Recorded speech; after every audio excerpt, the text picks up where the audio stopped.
질그릇은 깨지기 쉬운 연약함을 상징하는 것입니다. 그러나 그 안에 담긴 예수님의 보배는 무한한 가치를 부여합니다. 우리의 연약함과 하나님의 능력을 뚜렷하게 드러내는 역설이 되는 것입니다. 7절 말씀에 우리가 이 보배를 질그릇에 가졌으니 이는 심히 큰 능력은 하나님께 있고 우리에게 있지 아니함 알게 하려 함이라. 여기에서 능력의 탁월함이 어디로부터 오냐라고 하는 거죠. 능력의 탁월함이 어디서 있냐? 그 능력, 심히 큰 능력은 우리에게서 나오거나 우리로부터 시작되지 않는다는 겁니다. 그것은 하나님으로부터 나오는 겁니다. 그러니까 우리로부터가 아니라는 거죠. 그렇기 때문에 우리는 그릇으로서 그냥 우리는 쓰임을 받는 겁니다. 능력의 탁월함, 능력의 비번함, 그것은 바로 하나님으로부터 나온다. 우리는 그 하나님으로부터 이 능력의 탁월함을 끊임없이 공급받을 수 있고, 그걸 공급받음으로 인해서 우리가 처한 모든 현실과 상황들 속에서 우리가 그것을 견디기도 하고 이기기도 하고 그걸 감당하기도 하는 그런 실존적인 삶의 모습이 드러나는 것입니다. 우리는 때때로 비천한 자가 아니라 존귀한 자가 되기를 원합니다. 그건 누구나 갖는 사람의 욕망입니다. 즉 질그릇이 아니라 금그릇이 되기를 원합니다. 그죠? 거기에서 자신이 내가 왜 이렇게 비천해야 돼? 내가 이렇게 못나야 돼? 라고 스스로를 비하함으로 인해서 살고 싶은 맛이 안 생기는, 즉 밥맛과 입맛이 떨어지는 그러한 경험들을 갖습니다. 왜죠? 나는 금그릇이어야 되는데 라고 하는 자기 존귀감을 스스로 자꾸만 가지려고 한단 말이에요. 그러나 하나님은 질그릇인 우리를 쉽게 해서 금도금에서 금그릇처럼 만들어주지는 않습니다. 질그릇 그 자체로 있기를 원하시는 거예요. 왜 그러냐? 질그릇 자체가 아니라 보배를 담을 수 있는 질그릇으로 사용하시기를 원하시는 거예요. 앞의 말씀처럼 그 탁월한 능력은 내게서 나오는 것이 아니라 하나님으로부터 나오기 때문에 우리는 연약한 그대로, 질고를 가진 그대로, 병약한 그대로 일을 많이 하면 피곤해질 수 있고 일들이 많으면 스트레스를 받아서 고민도 생기고 하는 여러 가지 다양한 형태의 병증을 유발할 수 있는 그냥 연약한 것입니다. 그렇죠? 그런데 그 연약함을 연약함으로 끝내지 않는 것은 하나님께서 우리에게 능력을 주시고 힘을 주시고 재능을 주시고 가치 있게 쓰시기 때문입니다. 그래서 질그릇인 우리 안에 예수 그리스도를 넣어주시는 것입니다. 질그릇인 우리에게 성령을 부어 주십니다. 보배가 담기기 전에 질그릇이었던 바울은 어떻게 생활했을까요? 바울은 스스로 자기 자신을 귀한 자, 가치 있는 자로 여겼습니다. 바울은 부활의 예수님을 만나기 전에 사회적으로 굉장히 힘이 있는 자였고 인정을 받는 자였으며 복음을 반대하는 일에 앞장섰던 사람입니다. 복음을 반대하고 교회를 박멸하며 믿는 자들을 잡으러 다닐 때는 어느 누구도 바울을 비난하거나 우습게 보지 않았습니다. 오히려 그를 인정해 줬고 그를 두려워했습니다. 이것이 바울이 강했을 때의 모습입니다. 힘이 있고 영향력을 행사하고 그랬을 때 바울은 엉뚱한 일을 벌였습니다. 사람은 누구나 그렇습니다. 사람은 스스로 강하다고 여길 때 엉뚱한 일을 벌입니다. 사람들 잡으러 다닙니다. 그게 옳다고 생각하고 잘하는 일이라고 생각을 합니다. 큰 착각 속에 빠지죠. 이 큰 착각이 어디서 왔어요? 스스로 강하다고 생각했을 때, 스스로 사회적인 영향력을 행사하는 그런 인물이 됐다고 생각할 때, 많이 배웠다고 할 때, 그때 뭐예요? 나는 많이 배워서 똑똑해. 나는 틀리지 않아. 나는 오류를 발생하지 않으라고 하는 여러분 큰 착각에 빠집니다. 배우면 배울수록, 가지면 가질수록, 위치가 높으면 높을수록 공적인 자리에 있을 때에 그런 권한을 부여받았을 때 자기가 권한 그 자체라고 생각하고 자기가 옳음 그 자체라고 생각하고 자기가 하는 모든 일들은 틀리지 않고 합법적이다라고 생각을 합니다. 여러분, 사람은 그렇지 않아요. 그걸 담아내는 그릇일 뿐입니다. 두 번째 우리가 생각할 건 뭐냐? 고난 속에 들어가는 복음의 능력입니다. 바울이 언제 질그릇처럼 볼품이 없는 인생으로 대우를 받게 되었을까요? 그것은 부활의 예수님을 만나고 복음의 전파자가 된 이후부터입니다. 복음의 능력에 사로잡힌 바울은 이전에 보였던 세상적인 당당함이 사라졌습니다. 예수께서 인자는 섬기러 온 것이 아니라 섬김을 받으러 온 것이 아니라 섬기러 왔다라고 하는 말씀처럼 바울도 이제는 섬기는 자가 되었습니다. 신분이 낮은 자처럼 자신을 낮추었습니다. 로마의 시민권을 가졌음에도 불구하고 그 시민권의 특권을 자신을 위해서 사용하지 않았습니다. 근데 오늘날은 그렇지 않죠. 특권을 자기를 위해 사용하고 자기 가정을 위해 사용하고 자기 아이들을 위해서 사용합니다. 그리고 이런 생각을 이 정도도 못해? 내가 큰 일을 하는데 이 정도도 못해? 라고 하는 엉뚱한 생각들을 갖습니다. 그래서 사람들은 이렇게 된 바울을 우습게 여기기 시작했습니다. 심지어 교회 안에서조차 바울이 전도하에서 세운 개척을 했던 교회로부터도 권위를 인정받지 못했습니다. 바울을 흉보기까지 했고 바울은 전도 사역에서 많은 어려움을 겪었습니다. 박해를 당했고 강도의 위험을 받았으며 많은 매를 맞았습니다. 그러나 바울은 그런 환경 속에서도 언제나 감사하며 기뻐했습니다. 이게 놀라운 역전이 된 거죠. 박해를 받을수록 기뻐했다. 왜 그랬을까요? 복음을 증거하는 복음에 합당한 자가 되었다라고 여겼기 때문입니다. 여러분, 우리가 세상의 진리대로 살아가면 세상이 우리를 좋아할까요? 우리가 모든 부분에 정직하게 하면 사람들은 좋아할까요? 좋아하는 사람은 소수고 싫어하는 사람이 대부분입니다. 왜죠? 불편하기 때문이에요. 불편을 끼치는 거죠. 불편을 끼치기 때문에 없으면 좋겠다라고 여기는 겁니다. 아, 저 사람 없으면 좋겠어. 너무 정직해. 너무 깐깐해. 너무 원칙대로 해. 너무 법대로 하려고 그래. 아니, 그런 사람의 인생을 꼭 법으로만 살아야 돼? 여러분, 그렇죠? 이런 부분의 창의적인 생각이 한국인들이 굉장히 두드러진 한국인들의 특징입니다.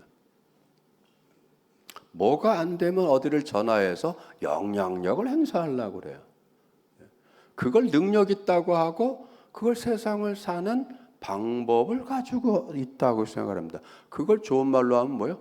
유두리가 있고 여유가 있고 창의적이고 여러분 그렇죠. 행정 공무원 입장에서는 안 되는데 민원인은 어떻게 하죠? 이거 할 수 있는데 하죠. 그거 할 수 있는데 왜 안 된다고 할까? 여러분 그렇죠. 그거 할 수 있는데 왜 안 된다고 할까라는 생각은 한국인들만이 해요. 가까운 일본에 있는 분들은 전혀 그렇게 생각하지 않습니다. 안 된다고 하면요 하늘이 두 쪽 나도 안 되는 거예요. 근데 우리는 하늘이 두 쪽 나도 할 수 있는데 라고 하면서 그걸 바꿔내려고 합니다. 창의적이죠. 좋은 거죠. 하지만 모든 부분을 그렇게 하면 안 되는 거예요. 지켜야 될 것들이 있고 하지 말아야 될 것들이 있습니다. 그걸 연약하다고 생각하고 영향력이 없다고 생각하고 내가 힘이 약하니까 저렇게 할 수 없다는 소리를 하는구나라고 그걸 억지 해석을 이상하게 합니다. 여러분, 복음에 합당한 자가 됐다라고 여긴 것을 바울뿐만 아니라 모든 사도들은 뭘로 증명이 됐다고요? 박해를 받고 고난을 받는 것으로 그걸 그냥 저항하지 않고 받아들이는 것으로 이제 우리의 주님과 같이 나도 박해를 받는 사람이 됐구나. 주님의 길을 걷고 내가 있구나라고 그렇게 여러분 여겼다라고 하는 거예요. 박해를 싫어하고 어려운 일을 싫어한 것이 아니라 그 자체를 감당할 수 있고 그거를 감내할 수 있고 그 길을 걷게 될 수 있다라고 하는 하나님의 일꾼이 됐고 하나님의 자녀가 됐고 복음의 일꾼이 됐다라고 그걸 받아들임으로 인해서 그 자체가 기쁨이 됐고 감사가 됐고 그래서 그 길을 묵묵하게 걸어갈 수 있게 된 겁니다. 왜 그렇죠? 예수님 때문에 박해를 받는 것이 당연하다라고 여겼기 때문입니다. 이러한 경험이 담긴 내용이 오늘 본문의 8절과 10절의 내용입니다. 사방으로 우겨싸임을 받고 답답한 일을 당하고 거꾸로 트림을 당하고 예수의 죽음을 몸에 짊어진다. 예수를 위하여 죽음에 넘겨진다라고 여러분 표현된 것입니다. 이러한 일들은 세상에서 볼품이 없는 모습입니다. 가치가 없는 인생의 모습입니다. 상처받는 모습입니다. 구차하고 비천한 모습이고 이것들은 세상 사람들이 다 싫어하는 무가치한 것들입니다. 이것을 한마디로 질그릇 같다라고 표현한 겁니다. 질그릇은 대우받지 못합니다. 왜요? 흔하디 흔하고 가치가 없고 싸기 때문입니다. 그러죠. 사람들은 높아지는 걸 좋아하고 환영받는 걸 좋아하고 대접받는 걸 좋아하고 부리는 것을 좋아하고 큰 소리 치는 걸 좋아하고 당당한 걸 좋아하고 꺼리낌 없이 할 수 있는 것을 좋아합니다.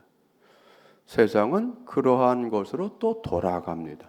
그러나 우리는 이러한 삶을 추구하지 않습니다. 하나님의 그릇으로 새롭게 빚어진 바울이 겪는 이러한 일들이 특별해지는 것은 왜 그럴까요? 우겨싸임을 당하고 박해를 받고 답답한 일을 당하고 거꾸로 트림을 당하는 이런 일들 자체가 사람들이 싫어하는 일이고 얕잡아 보는 일이고 그리고 이런 것들을 안 당하려고 바득바득 애를 쓰는 일인데 왜 이런 일들이 특별해지는 것일까요? 고난이나 박해가 그 자체가 특별하거나 가치가 있기 때문이 아니라 사방으로 우겨싸임을 받고 답답한 일을 당하고 박해를 겪고 거꾸로 트림을 당하는 사건들이 의미를 가지는 것은 하나님의 능력과 관련이 있기 때문인 거예요. 왜 저와 여러분들에게 끊임없이 하나님은 기도거리를 주시고 봉사하게 하고 감당하게 하고 무거운 일을 겪게 하고 생각지 않은 아픔을 겪게 하고 왜 그럴까요? 그 일들이 하나님의 능력과 연관이 되어 있기 때문입니다. 여러분, 세상은 하나님 없이 살아가는 곳을 얘기하는 겁니다. 하나님이 없죠. 하나님의 말씀이 통하지 않습니다. 세상 논리가 있기 때문에. 하나님의 성령이 작용되지 않습니다.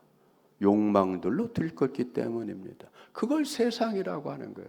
세상에서는 남을 밟고 일어서야 돼요. 그 위치에 있는 사람을 끌어내려야 됩니다. 그걸 뭐라고 그래요? 능력자라고 얘기합니다. 그러나 여러분, 우리는 그걸 능력이라고 하지 않죠. 그건 다양한 형태의 죄의 경향성과 죄의 형태들이라고 얘기를 하는 겁니다.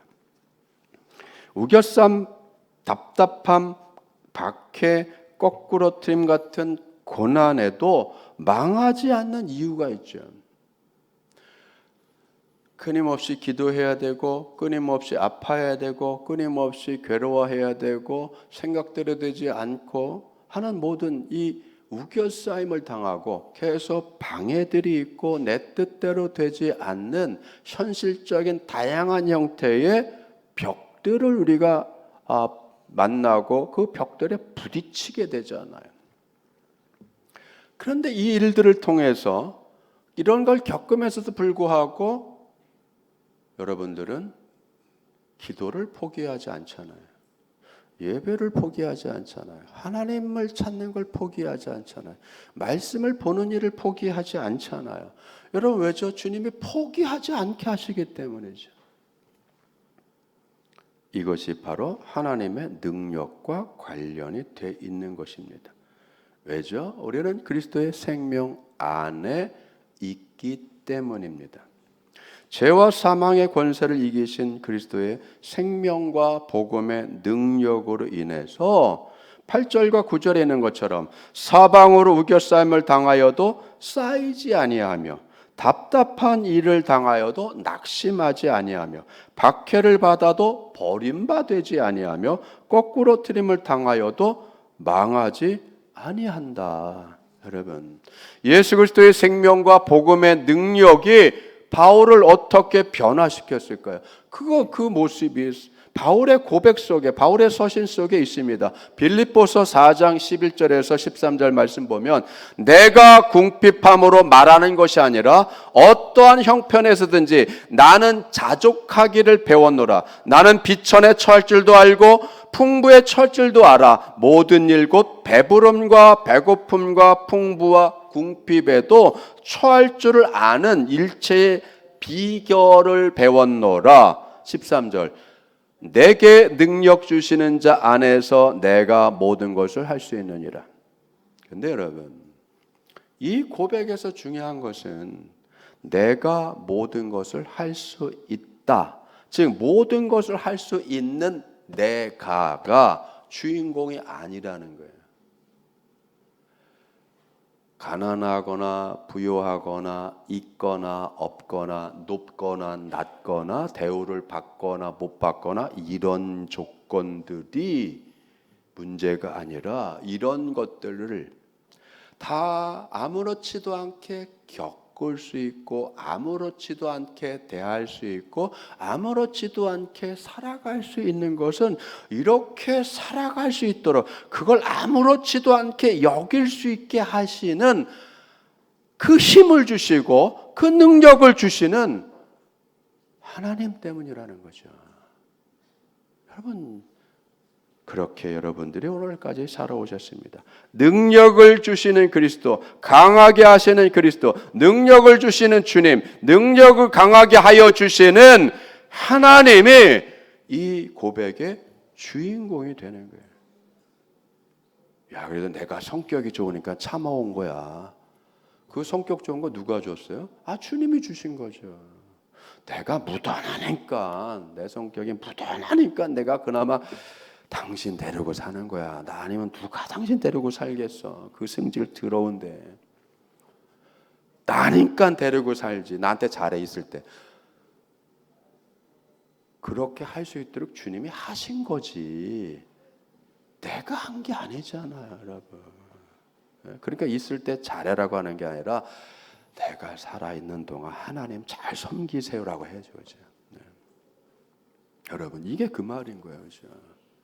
내가 성격이 좋아서, 내가 성품이 좋아서, 내가 무던해서, 내가 이해력이 있어서, 내가 부지런해서, 그러니까 내가 데리고 사는 거야가 아니라 주님이 나로 하여금 당신을 데리고 살라고 하셨어. 그렇죠? 주님이 나를 그렇게 하신 거야. 데리고 살게 하신 거야. 이해하지 못하지만 이해하려고 노력하게 하신 거야. 감당이 안 되지만 감당해 보려고 자꾸만 주님이 나를 자극을 하셨어. 내게 힘을 주셨어. 여러분, 그죠? 우리는 그 힘으로 살아가는 거예요. 바울의 고백이 그 고백이고 우리의 고백이 이 고백이 되어야 됩니다. 빌립보서는 바울이 로마에 구금되어 있을 때, 즉 가택 연금 상태에서 황제의 법정에 서기 전까지 그 기간 동안에 여러분 써낸 서신들 중에 하나입니다.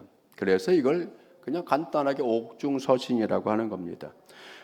감옥에 갇혔던, 어쨌든 가택연금이든 지혜 감방이든 어쨌든 갇혀있는 상황에서 자유롭지 못하는, 스스로 자기의 생활을 위해서 일해서 벌어 살 수 없는, 누군가의 도움과 외부적인 도움을 통해서만이 생활할 수밖에 없는 이 구차한 상황에 놓여 있는 이때에 이게 나온 거예요, 여러분. 내가 자유롭게 내 능력을 발휘해서 사회에 나가서 직장을 잡고 일터를 잡고 그 중에서도 금융체계가 더 좋은 데를 찾아가고, 그렇게 할 수 없는 상황, 묶여 있어야 되고 사슬에 매여 있어야 되고 두 옆에 군인이 지켜야 되고 하는 그런 옴짝달싹할 수 없는 자유가 박탈된 상황 속에서 바울이 한 그 일성이 뭐예요? 내가 어떤 형편에서도 내가 족하며 살아갈 수 있는 걸 배웠다, 체험했다. 여러분, 그렇죠? 비천한 상황에서도 나는 문제 없어. 먹을 것이 있어도 문제 없어. 없어진다고 해서 더 문제 없어도 문제 없어. 그 얘기예요, 여러분. 있으나 없으나 그 자체가 삶의 조건이 되지 않는다는 거죠. 그렇죠? 나의 생존의 조건은 주님이시다. 그렇기 때문에 물질적으로 있으나 없으나, 지위가 좋으나 안 좋으나, 자유가 있나 없나, 그것이 내 생활에, 내 삶의 조건이 되지 않는다. 그렇죠? 나를 이렇게 주님이 만드셨다. 여러분, 우리는 주님이 만들어 가시는 거예요. 왜? 주님의 그릇이기 때문에. 능력을 주시는 주님께서 바울과 함께 하시기 때문에 바울이 모든 것을 견딜 수 있게 되었다는 겁니다. 여러분, 여러분도 다 견뎌 오신 거죠. 가정의 일들, 자녀들의 일들, 사업의 일들, 직장의 일들, 출근하기 싫은데도 출근해야 되고, 내가 언제까지 이네들을 뒷바라지해 라고 하는 그 힘겨움을 느끼지만, 아이들을 위해서, 자녀들을 위해서, 그렇죠? 몸이 상하는 것도 관계없이 일을 하고, 여러분, 우리가 그렇게 예수님을 알고서부터 그 일들을 귀찮아하고 괴로워하지 않고 벗어버리려고 하지 않고 인생이 망가지는 것이라고 생각하지 않고 오히려 뭐요? 사랑으로 감당할 수 있던 거잖아요. 그게 바로 주님이 붙잡아 주시고 능력을 주셨기 때문에 오늘날까지 당당하게 감당하면서 해오신 여러분들의 모습입니다. 주님이 궁핍하게 하시면 궁핍하게 사는 것이고, 그 문제가 없는 거죠. 물질을 주시면 그 물질에 목매지 않는 것도 주님이 주신 넉넉한, 여러분, 신앙 인격의 모습이잖아요. 세 번째 우리가 생각할 죽을 육체에 나타나는 예수의 생명이라는 것입니다. 하나님은 사회적으로 강성했던 바울을 복음의 종으로 택하셨습니다. 그리고 죽음에 넘겨지는 자로 바울을 철저하게 낮춰주셨습니다. 이것이 바울의 초라한 행색이죠. 박해와 비난과 가운데 당하는 고난의 모습입니다. 바울이 당하는 고난은 바울이 선포하는 말씀 속에 현재하시는 하나님의 능력과 영광의 모습과는 모순되는 거죠. 그렇죠, 여러분? 하나님의 말씀은 능력이 있고 창조적이 있고 못할 것이 없는데, 그 말씀을 알고 있고 그 말씀을 붙잡고 기도하고 있는 우리들은 정작 뭐예요? 궁색하고 어렵고 그런 사회적인 모습이 있잖아요. 모순되죠. 세상 사람들은 그렇게 이야기할 거예요. 능력의 하나님이신데 왜 당신 삶은 이렇게 구차하고 왜 그래? 그런 얘기를 많이 하잖아요. 모순되잖아요. 기도하면 다 들어준다는데 기도 응답이 왜 아직 안 온 거야?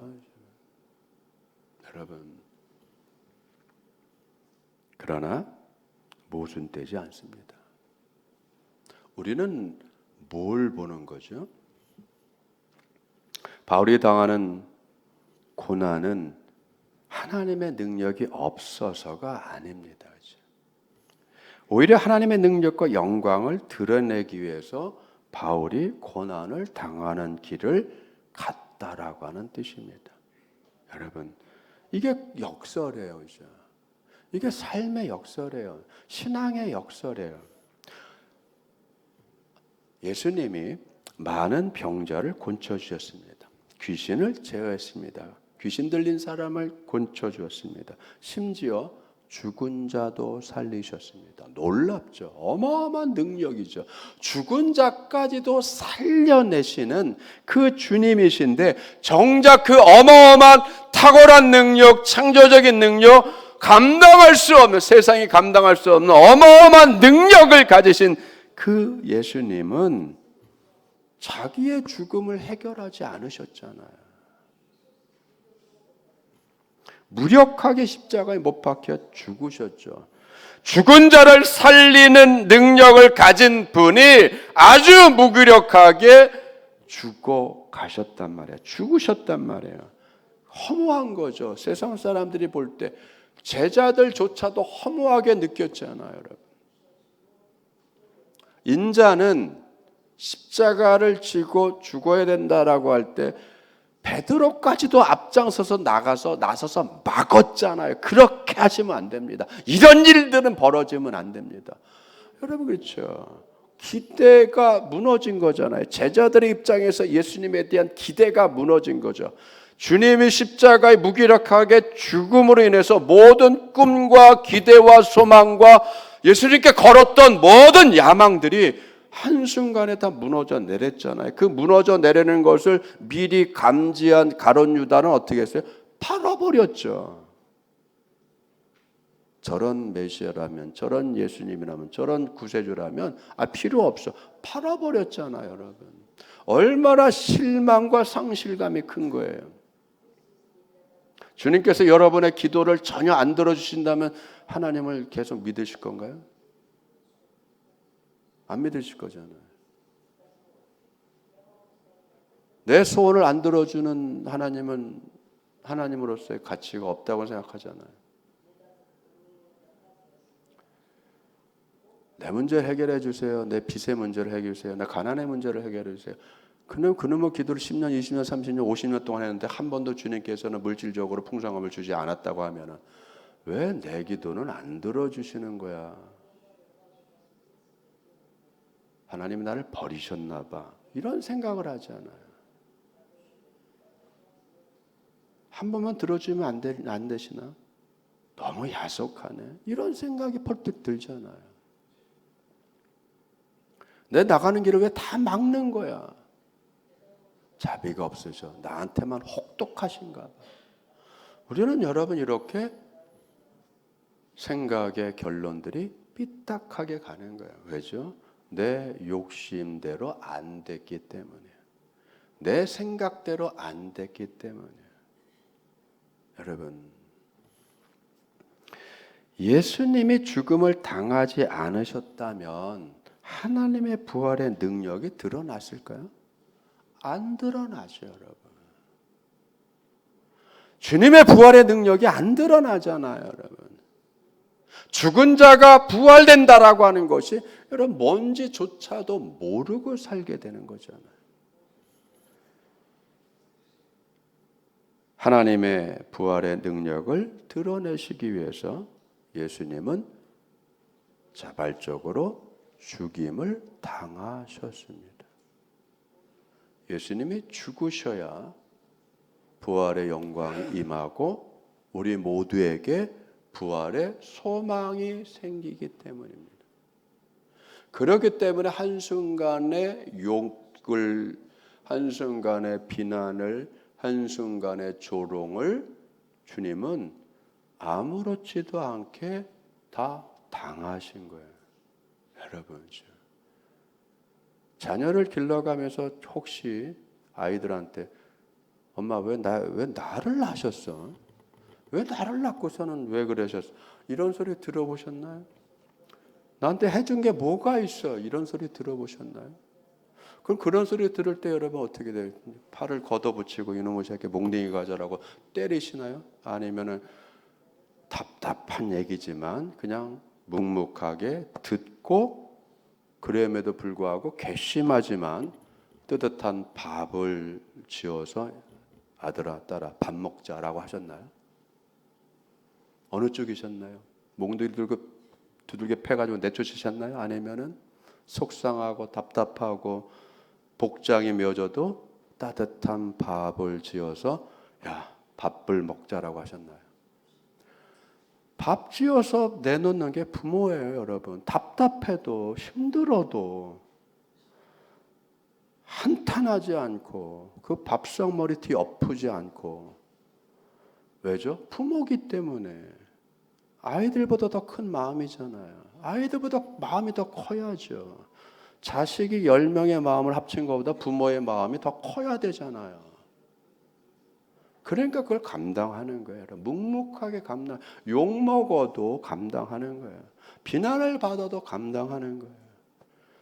야, 우리 아버지는 돈을 왜 이렇게 못 벌어? 나는 용돈도 나는 한 번도 못 받고 살았네. 하는 경우가 생겨도 여러분 아버지 노릇을 해야 되는 거잖아요. 그렇죠? 용돈 안 준다고 아버지가 아버지 안 되나요? 자식은 그것을 아버지를 평가하는 기준을 용돈으로 사지만 부모는 그렇게 생각하지 않잖아요. 왜? 마음이 크고 생각이 크고 책임이 크잖아요, 여러분. 나를 증명하지 않고 예수님을 증명하기 위해서 내가 얼마든지 가치 없는 자로 낮아질 수 있다라고 하는 것이 뭐죠? 이 믿음이에요. 하나님은 우리를 복되고 영광스럽게 하시기 위해서 스스로 죄인이 되었고 죽으셨어요. 이것을 바울이 깨달은 겁니다.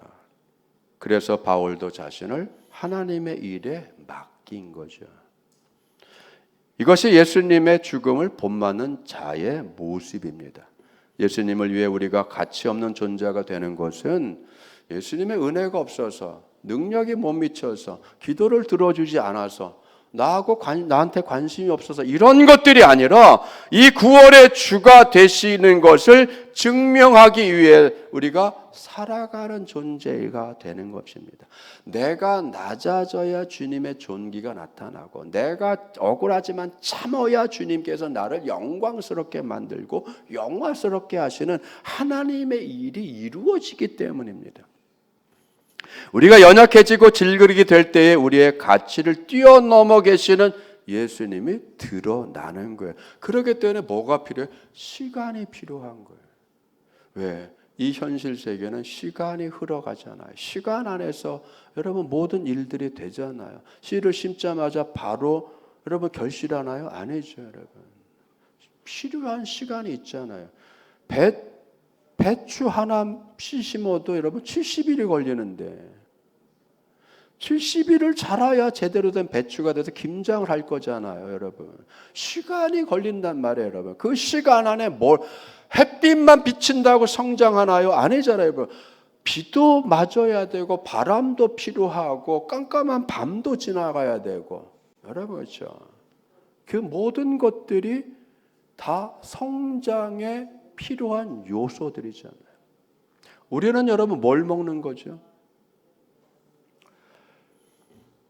쌀 하나만 해도 여러분 햇볕을 몇 개월을 받아야 되나요? 바람을 얼마나 모질게 받아야 되나? 비를 얼마나 맞아야 됩니까? 그게 다 알알이 배어 있는 거죠. 시간이 배어 있고 햇볕이 배어 있고 바람이 스며져 있고 여러분 그렇죠? 우리는 그 모든 것이 담겨져 있는 것을 먹는 겁니다. 그러니까 맛이 나는 거예요, 여러분. 인생도 맛이 있는 거죠. 이 놀라운 하나님은 우리의 복되고 영광스럽게 하시기 위해서 죽으셨어요. 우리는 그걸 기억하셔야 됩니다. 누가, 그렇죠? 이거는 부모와 같은 자세잖아요, 그렇죠? 절대로 아이들은 부모를 위해서 죽어주지는 않습니다, 그렇죠? 그러나 아들과 딸, 내 아들과 내 딸을 위해서 나는 죽어줄 수 있는 거예요. 그게 부모예요. 그렇죠? 부모는 자식을 위해 죽을 수 있습니다. 부모는 자식을 위해 고생도 마다하지 않는 거예요. 부모는 자식을 위해서 회사에서 욕을 먹어도 참아냅니다. 애들은 못 참고 뛰쳐나가죠. 그러나 뭐예요? 가정을 책임지는 가장은 그 수모를 견뎌요. 그 비굴함을 견딥니다. 그게 왜? 부모기 때문이죠. 그 노릇을 하는 거잖아요, 여러분. 근데 그 비굴함을 견디는 게 정말 비굴한 인생인가요? 아니요. 비굴함을 견디지 못하고 뛰쳐나가는 게 비굴한 인생이죠. 그 알량한 자존심 때문에. 여러분, 때로는 자존심이 밟힐 때도 있는 거죠. 이 놀라운 고난의 신비에 대해서 골로새서에서 바울은 이렇게 고백을 합니다. 나는 이제 너희를 위하여 받는 괴로움을 기뻐하고 그리스도의 남은 고난을 그의 몸된 교회를 위하여 내 육체에 채우노라. 여러분, 그렇죠? 여러분은 신앙의 부모들입니다. 내가 너희들을 위해서, 내 가정을 위해서 나는 괴로움을 기뻐하고 엄마로서 아빠로서 너를 위해서 내가 밖에 나가서 고생을 하는 것을 내가 고생이라고 여기지 않고, 그렇죠? 네가 성장을 잘할 때까지 나는 계속 이 몸이 부서지도록 내가 일을 해줄게. 그게 부모잖아요. 그렇죠? 성도도 마찬가지죠. 교회를 위해서. 직분자들은 부서를 위해서. 욕을 먹고 구차하는 일이 있고 일꾼이 없고 해도 다 한 몸으로 감당하면서 그 일을 해내지 않습니까? 그런 가운데 뭐가 드러나죠? 주님의 은혜가 드러나고 주님의 도우심이 드러나고 주의 영광이 드러나고 이를 위하여 나도 내 속에 능력으로 역사하시는 이의 역사를 따라 힘을 다하여 수고하노라. 그죠? 여러분 모두는 힘을 다하여 수고하고 계시는 거예요. 수고하게 하시고 감당하게 하시고 참게 하시고 말할 수 없는 슬픔도 이겨내게 하시고 주님께서 그렇게 여러분의 인생, 여러분의 삶을 주님이 채워 오신 것입니다. 내가 해왔어가 아니라 나로 하여금 할 수 있게 하셨어. 내가 이 일을 하도록 할 수 있도록 내 가정을 건사할 수 있도록 내 직장의 일을 잘 감당할 수 있도록 주님이 내게 마음도 주시고 인내하게도 하시고 참을 수 있게 하시고 굴욕과 수고를 감당하게도 하시고 내가 그걸 감당할 수 있는 힘을 주님이 주신 거야.